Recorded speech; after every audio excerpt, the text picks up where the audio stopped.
Hello again. Once more, I must thank all those who contacted me when I was absent to send their best wishes. This was very much appreciated. I suppose that it was inevitable that when a report produced by black people announced that Britain was leading the way in race relations was in fact a model which other countries should emulate, then the BBC would try to rubbish this claim. I'm sure that many viewers would have been pleased to see that the Commission on Race and Ethnic Disparities, which was set up in the wake of the Black Lives Matter disturbances last summer, has concluded that we should stop using the expression BAME and also found no evidence for institutional racism in the country.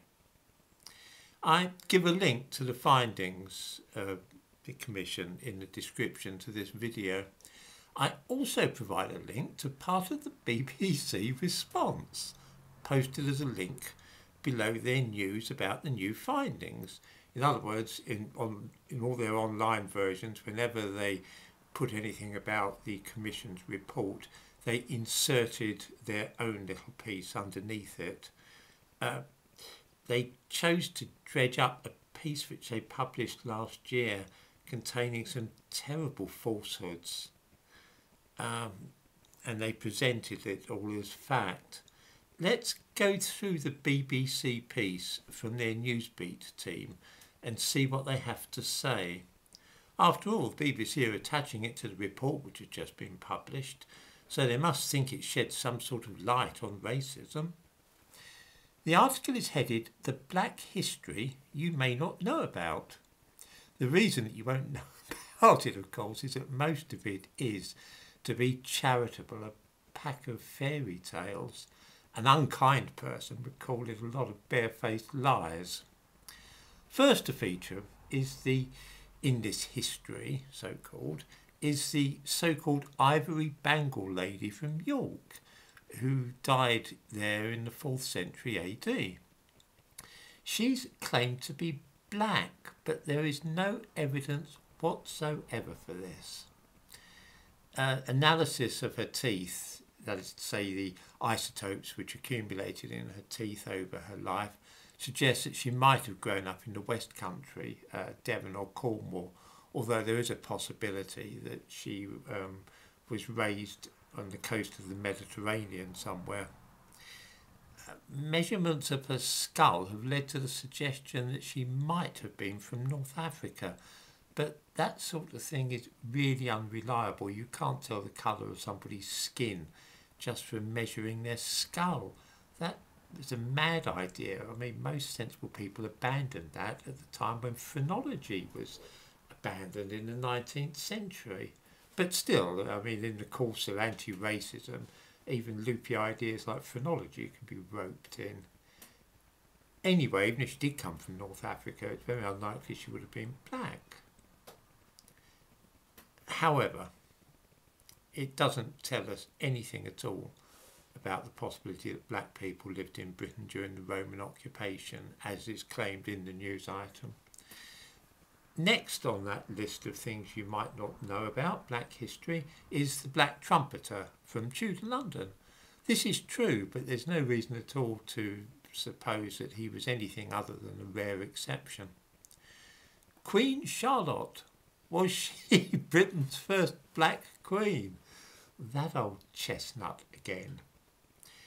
It is possible, but it's not certain, that one of Queen Charlotte's ancestors, 500 years before she was born, was a Moor from North Africa. If so, he was most likely an Arab or Berber. If this is enough to make somebody black, then I have a much stronger claim, because I only have to go back 130 years to find a black ancestor. Does that really make me black, though?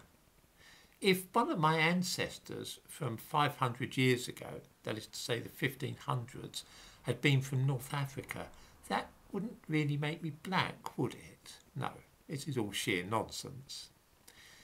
The next part we come to in this news piece is the First World War and what are described as the race riots which occurred in Britain after it was over.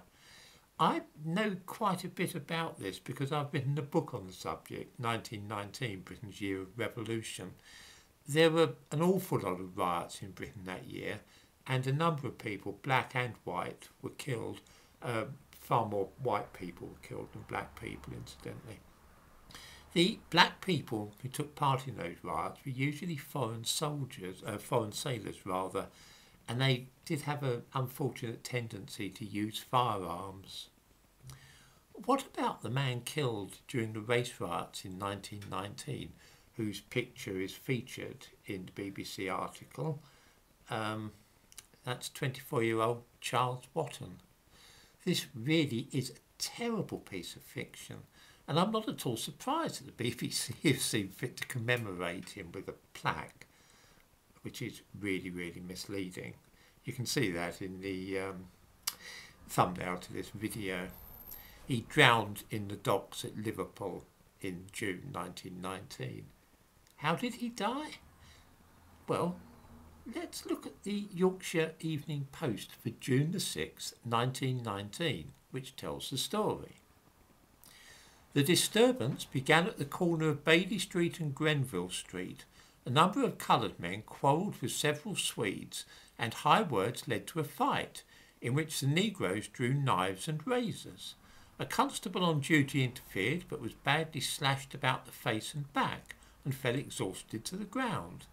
Assistance was summoned, whereupon the negroes fled to their quarters in Upper Pitt Street. From a house in this neighbourhood, revolver shots were fired, with the result that a police constable was hit in the mouth, the bullet passing through his neck and wounding Sergeant Getty. Another constable was wounded in the face and neck, and the fourth policeman, called Fox, suffered a fractured wrist. One of the officers is seriously injured and is now in hospital.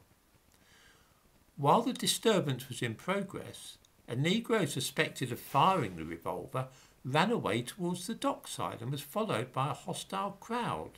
A number of policemen joined pursuit. The fugitive made straight for the dock, and here he either jumped into the water or was thrown in by the angry crowd, and was drowned by the time he was taken out of the water. A bit more to this story then than first meets the eye. If you start shooting policemen, then you're liable to end up getting hurt or even killed.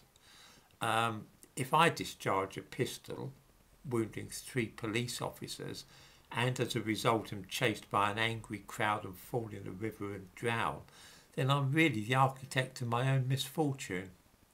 You will find that this shooting is never mentioned when the name of Charles Wotton comes up.